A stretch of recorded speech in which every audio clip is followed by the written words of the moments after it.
Audio Jungle.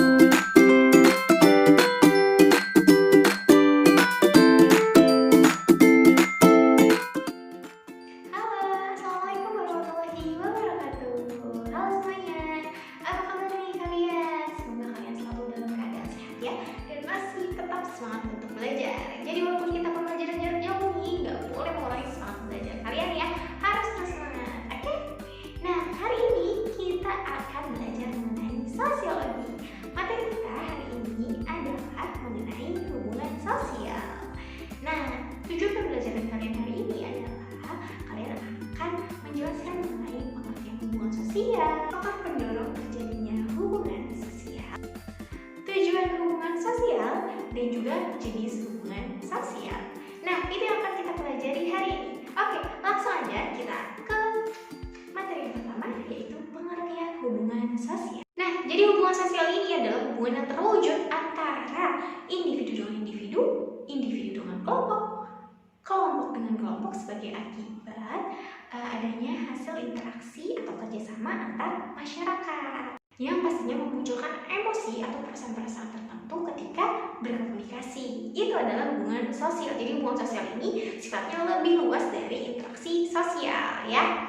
Nah, selanjutnya faktor pendorong terjadinya hubungan sosial. Nah, ada dua faktor, yaitu faktor internal dan faktor eksternal. Yang pertama akan kita bahas dulu mengenai faktor internal. Jadi faktor yang mendorong, faktor internal yang mendorong adanya interaksi hubungan sosial ini, yang pertama adalah adanya keinginan untuk meneruskan keturunan melalui perkawinan antara kedua belah pihak yang pastinya berlainan jenis ya, yang saling tertarik satu sama lain dan akhirnya mereka berinteraksi atau berkomunikasi. Yang kedua adalah adanya keinginan untuk memenuhi kebutuhan hidup. Nah, karena manusia ini adalah makhluk sosial, jadi untuk memenuhi kebutuhan hidup pasti manusia membutuhkan orang lain ya kan. Nah, itulah nanti akan dan menyebabkan terjadinya hubungan sosial karena manusia membutuhkan orang lain. Nah, yang ketiga adalah adanya keinginan untuk mempertahankan hidup terutama dari serangan atau ancaman apapun dari pihak luar sekalipun gitu.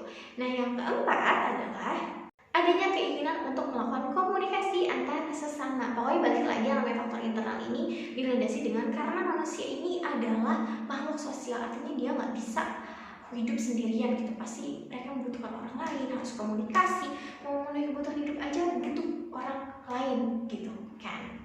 Nah, yang selanjutnya adalah faktor eksternal pendorong terjadinya hubungan sosial.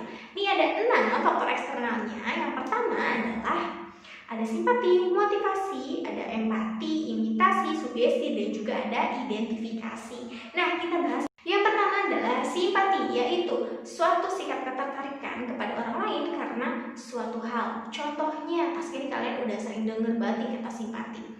Contohnya misalkan kayak kalian ikut merasa kasihan terhadap anak jalanan, atau teman kalian lagi curhat ke kalian, misalkan masalah keluarga, temennya sampai nangis dan kalian ikut merasa simpati, akhirnya kalian ikut menangis karena ikut merasakan kesedihan mereka.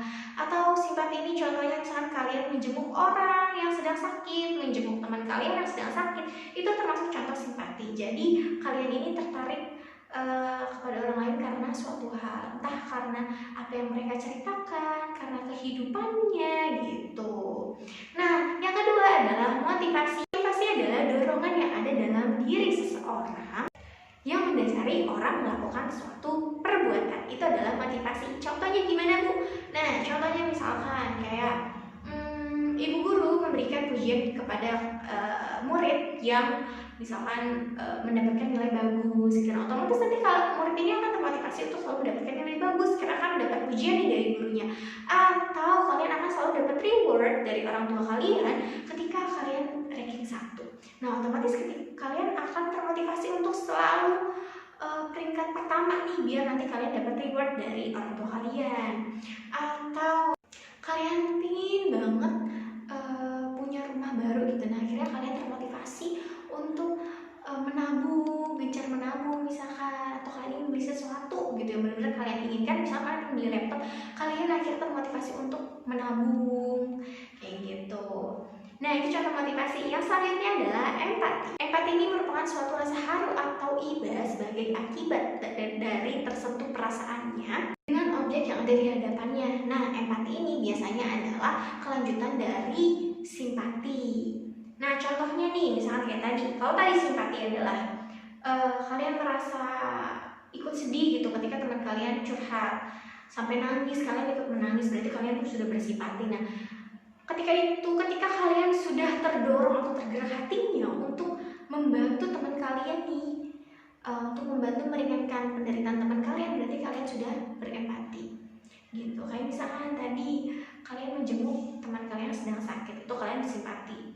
Nah, ketika kalian tergerak hatinya untuk membantu, ini kita galang dana yuk untuk teman kita yang sedang sakit, jadi bisa membantu meringankan penderitaannya, bisa bantu untuk bayar biaya rumah sakitnya, misalkan bantu bayar biaya pengobatannya gitu. Kamu terdorong hatinya untuk menggalang dana bareng-bareng sama teman yang lain, berarti kamu sudah berempati gitu. Atau ketika kalian merasa simpati terhadap anak jalanan, merasa kasihan terhadap kehidupan anak jalanan, itu kalian bersimpati. Nah, ketika kalian itu akhirnya tergerak hatinya untuk yuk kita bareng-bareng yuk mau buat misalkan balai pelatihan untuk anak jalanan, nah itu berarti kalian sudah berempati. Jadi empati ini kalian itu merasa terharu atau merasa iba, tapi kalian juga sudah terdorong hatinya atau tergerak hatinya untuk ikut membantu meringankan penderitaan si objek tadi gitu. Itu empati. Selanjutnya adalah imitasi. Kalau imitasi ini adalah suatu proses belajar dengan cara mengikuti atau meniru perilaku orang lain. Nah, perilaku ini bisa merujuk ke hal yang positif dan hal yang negatif ya. Contoh hal positif misalnya seperti Mbak Tita atau balita yang akan meniru ucapan-ucapan yang diucapkan oleh orang tuanya gitu. Misalkan kan kita kalau kecil gitu kan suka diajarin ya ngomong mama, papa gitu, atau jangan, gak boleh gitu. Nah, nanti batita atau balita ini kan akan mengikuti gitu. Nah, kemudian kalau hal negatifnya, meniru perilaku negatif, misalkan meniru gaya orang lain atau misalkan gaya penyanyi gitu yang sebenarnya misalkan pakaiannya seksi, kemudian riasannya atau dandanannya itu berlebihan dan kita tiru gitu, otomatis nanti di mata masyarakat itu akan menjadi hal yang negatif gitu dan akan menimbulkan reaksi-reaksi sosial yang negatif karena dianggap buruk di mata masyarakat gitu. Jadi imitasi ini, meniru perilaku orang lain ini atau gaya orang lain ini bisa dalam hal yang positif dan dalam hal yang negatif gitu. Kemudian adalah yang selanjutnya adalah sugesti. Sugesti ini adalah cara pemberian pandangan oleh seseorang kepada orang lain dengan cara tertentu sehingga orang tersebut mengikuti pandangan tersebut tanpa berpikir panjang. Ini adalah sugesti. Contohnya, misalnya kalau di sekolah kalian suka ada sosialisasi kan, misalnya dari Pak Polisi yang mensosialisasi kita untuk tidak melakukan kenakalan remaja karena itu merupakan suatu perbuatan yang tidak baik gitu. Nah, secara tidak langsung Pak Polisi ini adalah sedang mensugesti kita gitu. Pasti nanti kita merasa oh iya ya kenakalan remaja itu nggak bagus loh gitu. Atau kayak iklan-iklan di TV, kalian suka lihat kan iklan-iklan di TV gitu, dan ketika kalian sudah merasa ih kayaknya enak deh ini iklannya di TV, ih mau coba, ih mau beli gitu. Nah, itu berarti kalian sudah tersugesti gitu. Kalian nggak pakai pikir panjang, mau kayaknya enak deh gitu. Nah, berarti kalian sudah terdorong tuh kan. Kemudian lain misalkan calon presiden atau partai-partai politik yang berusaha meyakinkan masyarakat gitu bahwa mereka nih layak dipilih loh sama kita gitu kan, kampanye gitu. Nah, itu merupakan salah satu contoh dari sugesti untuk meyakinkan kita bahwa mereka ini layak loh kita pilih nanti pas pemilu gitu. Nah, yang selanjutnya adalah identifikasi. Kalau identifikasi ini adalah dorongan seseorang untuk menjadikan sama persis atau identik dengan orang lain gitu, atau dengan kata lain identifikasi ini adalah seseorang yang mengidolakan orang lain itu secara berlebihan. Jadi dia benar-benar ingin menjadi sama dengan orang itu. Contohnya apa Bu? Contohnya nih kayak ada seseorang di Filipina, dia ini sangat-sangat tertarik dengan Superman dan akhirnya orang ini sampai operasi plastik berkali-kali agar sama seperti Superman, terlihat sama seperti Superman. Atau kalian juga pasti udah pernah dengar kan tentang ada orang yang sangat-sangat tertarik dengan boneka Barbie. Nah, akhirnya orang ini sampai operasi plastik bagian tubuhnya, wajahnya, pokoknya agar sama seperti boneka Barbie gitu. Ini adalah identifikasi. Jadi bentuk lanjutnya dari imitasi. Kalau imitasi tadi hanya meniru perilakunya aja, kalau identifikasi ini semuanya, perilaku, gayanya, bahkan sifat-sifatnya semuanya benar-benar ditiru. Jadi ini tuh benar-benar kayak mengidolakan seseorang tapi secara berlebihan. Ini identifikasi. Nah, kemudian yang selanjutnya adalah tujuan hubungan sosial. Tujuan hubungan sosial di sini ada 4. Yang pertama adalah pastinya untuk menjalin hubungan persahabatan. Karena kita komunikasi satu sama lain, kita menambah teman, menambah sahabat, menjalin silaturahmi, ya kan? Kemudian menjalin hubungan usaha, mendiskusikan kalau ada suatu persoalan-persoalan lain, dan juga pastinya melakukan kerjasama. Itu adalah tujuan hubungan sosial. Nah, untuk mencapai tujuan hubungan sosial ini pasti ada proses sosial. Nah, proses sosial ini, untuk mencapai proses sosial ini ada syaratnya. Nah, syarat terjadinya proses sosial ini ada 2, yaitu kontak sosial dan juga komunikasi. Kontak sosial ini merupakan hubungan antara satu orang atau lebih yang berupa percakapan di mana kedua belah pihak ini sudah saling mengerti maksud dan tujuan satu sama lain, ya kan, sebagai bentuk hubungan dalam bermasyarakat.